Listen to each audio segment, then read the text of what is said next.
ಅಂದಾಗಲೇ ಭಾರಿ ಸ್ವರ್ಣದಲ್ಲೇ ಭಾರಿ ಭಯ ಇರಬೇಕು ಮುಖ್ಯ. ಅವ್ನ ಹೆಸರು ಹೇಳಿದಾಗಲೇ ಜೀವ ಇಲ್ಲಲ್ಲ. ಅವ್ನು ಎಷ್ಟು ನಂಬ್ತಾರೋ ಅಷ್ಟೇ ಅನುಕೂಲ. ಹೌದು. ಅವ್ನು ಎಷ್ಟು ದೂರ ಕಾಣ್ತಾರೋ ಅಷ್ಟೇ ಕಷ್ಟ. ನಿಮ್ಗೆ ಏನು ಒಳ್ಳೇದಾಗಿದೆ? ತುಂಬ ಕಷ್ಟ ಇತ್ತು ಮೇಡಮ್. ಮನೇಲೆಲ್ಲ ಮನೆ ಕಟ್ಟಿದ್ವಿ, ಮಗನಿಗೆ ಎಜುಕೇಷನ್ ಆಯಿತು, ಎಲ್ಲ ಚೆನ್ನಾಗಿದೆ. ಓಕೆ. ಇಲ್ಲಿ ಬಂದು ಯಾವ ಸೇವೆ ಮಾಡಿದ್ರಿ ಅಮ್ಮ ಭಗವಂತನಿಗೆ? ಭಗವಂತನಿಗೆ ಶನಿವಾರ ಬಂದು ಎಳ್ದೀಪ ಹಚ್ಚಿ ನವಗ್ರಹ ಪೂಜೆ ಮಾಡಿ ಎಲ್ಲ ಮಾಡ್ತೀವಿ. ಬಂದು ದಿನ ಸ್ನಾನ ಮಾಡಿ ಮನೇಲೆಲ್ಲ ವಾರಕ್ಕೊಮ್ಮೆ ಬಂದು ಒಂದೊಂದು ದಿನ ಎಳ್ಬತ್ತಿ ಹಚ್ಚಿದ್ವಿ. ಯಾವ ರೀತಿ ನಡ್ಕೋಬೇಕು ಭಯ ಭಕ್ತಿಯಿಂದ? ಯಾವ ರೀತಿ ಭಯ ಭಕ್ತಿಯಿಂದ ನಡ್ಕೋಬೇಕು ಅಂದ್ರೆ ಆ ಸ್ವಾಮಿಗ ಒಂದು ಸುಳ್ಳು ಮತ್ತು ಒಂದು ಅಪಾರ್ಥದಂಥ ಕೆಲಸ ಅನಾಥರುಗಳಲ್ಲಿ ಅಂಥವ್ರಿಗೆ ಅನ್ನ ಹಾಕಿದ್ರೆ ಭಾಳ ಅನುಕೂಲ. ಕರೆದು ಇಲ್ಲ ಅಂದವ್ರಿಗೆ ದಾವತ್ ಬಂದವರು ನೀರು ಕೊಡಬೇಕು, ಅಯ್ಯೋ ಅಂತ ಬಂದವ್ರಿಗಂತೂ ಅನ್ನ ಕೊಡಬೇಕು. ಈ ರೀತಿಯಿಂದ ನಡ್ಕೊಂಡು ಬಡವನು ಸಹಕರಿಸ್ತಾರೆ ಆ ಭಗವಂತ ಒಳ್ಳೆಯ ಸಮಸ್ಯೆಗಳ ಪರಿಹಾರ ಆಗಿದೆ. ಅಂದರೆ ಒಬ್ಬೊಬ್ಬರು ಅವ್ರ ಮಕ್ಕಳಿಗೆ ತುಂಬಾ ದಿನದ ಸಮಸ್ಯೆಗಳಿರ್ತವೆ. ಅವು ವಾಸಿನೇ ಆಗಿರೋ ಹಾಸ್ಪಿಟ್ಲು ಅದಿದೆ ಅಂತಂದಾಗ ಏನಾದರೂ ಸಣ್ಣದಾಗಿ ಅರ್ಕೆ ಮಾಡ್ಕೊಂಡು ಅರ್ಕೆ ಮಾಡ್ಕೋಬೇಕು ಅಂತ ಏನಿಲ್ಲ. ಏನೋ ಒಂದು ಹನಿ ಕಣ್ಣೀರು ಬಿದ್ರೂ ಒಳ್ಳೇದಾಗುತ್ತೆ ಅಂತ ದೇವ್ರಿಗೆ ಅನ್ನೋದು ನಂಬಿಕೆ ಇಲ್ಲ. ಅದು ಬಿಟ್ಟರೆ ಇನ್ನು ಒಬ್ಬೊಬ್ಬರು ಮದುವೆನೇ ಆಗಿರಲ್ಲ ಪಾಪ. ಮದುವೆ ಆಗಿ ಅವ್ರ ಗಂಡ ಹೆಂಡತಿಗೆ ಹೊಂದಾಣಿಕೆ ಅನ್ನೋದೇ ಇರಲ್ಲ. ಆ ರೀತಿ ಸಮಸ್ಯೆಗಳು ನಮಗೆ ನಾವೇನು ನಂಬ್ತೀವಿ ಅದು ಈಡೇರಿದೆ ಮೇಡಮ್. ಅದನ್ನ ಹೇಳಕ್ಕೆ ನಾನು ಇಷ್ಟಪಡ್ತೀನಿ. ಈ ಎಳ್ಳು ಬತ್ತಿಯನ್ನು ಹಚ್ತಾರಲ್ಲ ಶನೇಶ್ವರನ ದೇವಸ್ಥಾನದಲ್ಲಿ, ಏನಕ್ಕೆ ಹಚ್ಚೋದು? ಅದು ಶಾಂತಕ್ಕೋಸ್ಕರ ಎಳ್ಳು ಬತ್ತಿ ಹಚ್ಬೇಕು. ಅವ ಕಪ್ಪು ರೂಪನವ.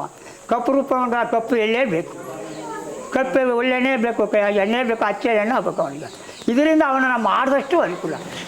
ಬೇಡದ ಭಾಗ್ಯ ಬೆನ್ನಿಂದ ಕೊಟ್ಬಿಡ್ತಾನೆ. ಅರ್ಗನೆ ಬಿಟ್ಟರೆ ಸಾಕು ಮೇಡಮ್. ನಾವು ಇಲ್ಲಿಗೆ ಬರೋ ತನಕ ಅಷ್ಟೇ ಕಷ್ಟದಲ್ಲಿದ್ದು, ಅಷ್ಟೇ ನೊಂದು ಬೆಂದು ಸಾಕಾಗಿತ್ತು.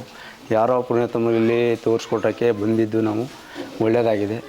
ಆ ರೀತಿ ಬಂದು ಮಾಡ್ಕೊಂಡು ಹೋಗ್ತಿದ್ದೀವಿ ನಾವು ಸೇವೆ. ನಮ್ಗೆ ತುಂಬ ಭಯದಿಂದ ಬಂದು ಸೇವೆ ಪ್ರತಿಯೊಬ್ಬರಿಗೂ ಕೂಡ ಒಳ್ಳೆಯದಂತೆ ಮಾಡಿದ್ದಾನೆ. ಕೆಟ್ಟದಂತೂ ಯಾವುದೂ ಇಲ್ಲ. ಎಂತೆಂಥ ಕೆಟ್ಟದಾದ ಏನಾದ್ದು ಅಂತ ಎಲ್ಲ ಪರೀಕ್ಷೆ ಮಾಡಿ ನೋಡೋಕೆ ಬಂದಿರೋರು ಕೂಡ ಭಯ ಭಕ್ತಿಯಿಂದ ಹೋಗಿದ್ದಾರೆ. ಅಷ್ಟೊಂದು ಕ್ರಿಟಿಕಲ್ ದೇವರು ಅಂತ ನಾನು ಹೇಳ್ತಾರೆ. ಮೊದಲು ನಮಗೆ ಕಷ್ಟ ಇತ್ತು. ತಿನ್ನೋಕೆ ಅನ್ನ ಇಲ್ಲ, ಕುಡಿಯೋಕೆ ನೀರು ತೊಂದರೆ, ಜಮೀನು ಬೆಳೀತಿರಲಿಲ್ಲ, ತೊಂದರೆ ಆಗಿತ್ತು. ಇವಾಗ ಸಾಲಕ್ಕೆ ಬಂದಿದ್ದಕ್ಕೆ ಏನೂ ತೊಂದರೆಗಳಿಲ್ಲ. ಏನು ಭಗವಂತ ಒಂದು ದಾರಿ ತೋರಿಸೋಣ. ತಿನ್ನೋಕೆ ಅನ್ನಕ್ಕೆ ದುಡ್ಡು ಕಾಸು ಅನುಕೂಲ ಆಗಿ ಮಕ್ಕ ಮರಿಗೋಸ್ಕರ ಒಂದು ಅನುಕೂಲ ಕೊಟ್ಟು ಭಗವಂತ ಸ್ಥಳಕ್ಕೆ ಬಂದಮೇಲೆ ಕಾಪಾಡ್ತಾವನು. ನಮ್ಮ HD ಕೋಟೆ ಮತ್ತು ಸರಗೂರು ಭಾಗದಲ್ಲಿ ಇರೋವಂಥವ್ರು ಜಾಸ್ತಿ ಹೆಚ್ಚಾಗಿ ರೈತರು. ಅವರಿಗೆ ತುಂಬಾ ಸಮಸ್ಯೆ ಇರುತ್ತೆ ಅಲ್ವಾ? ಇದ್ರ ಬಗ್ಗೆ ಹೇಳಿ, ಎಷ್ಟು ಒಳ್ಳೇದು ಮಾಡ್ತಾರೆ ಭಗವಂತ ಇಲ್ಲಿ ಬಂದು ಬೇಡ್ಕೊಂಡ್ರೆ? ಇವ್ರು ಅಂದ್ರೆ ಈಗ ನಮ್ಗೆ ಒಂದು ಏನೋ ತೊಂದರೆ ಆಗಿರುತ್ತೆ. ನಾವು ಏನೋ ಹೋಗಿರ್ತೀವಿ, ಬರ್ತೀವಿ, ಕೇಳ್ತೀವಿ. ಈಗ ಭಗವಂತ ಬಳಿಗೆ ಬರ್ತೀನಿ, ಏನಪ್ಪ ನಮ್ಮ ಕಷ್ಟ ಹಿಂಗದ ಅಂತ ಹೇಳ್ಕೊತೀನಿ. ಆ ಭಗವಂತ ನಮಗೆ ಏನೊಂದು ಒಳ್ಳೇದು ಮಾಡ್ತಾನೆ, ಅದನ್ನು ನಾವು ನಂಬಿದ್ದೀವಿ. ನಂಬ್ಕೊಂಡು ಒಂದು ದೇವ್ರ ಕಾರ್ಯ ಮಾಡ್ಕೊಂಡು ಹೋಗ್ತೀವಿ. ಇವತ್ತು ನೋಡಿ ಬಂದು ನನ್ನನ್ನು ಬಂದು ಇಲ್ಲೇನು ಸ್ವಲ್ಪ ಸಣ್ಣ ಪುಟ್ಟ ಕೆಲಸ ಇತ್ತು ಮಾಡೋದು. ಇವತ್ತು ಬಂದು ಏನೋ ನಮ್ಮ ಕೈಲಿದ್ದಷ್ಟು ಮಾಡಬೇಕು.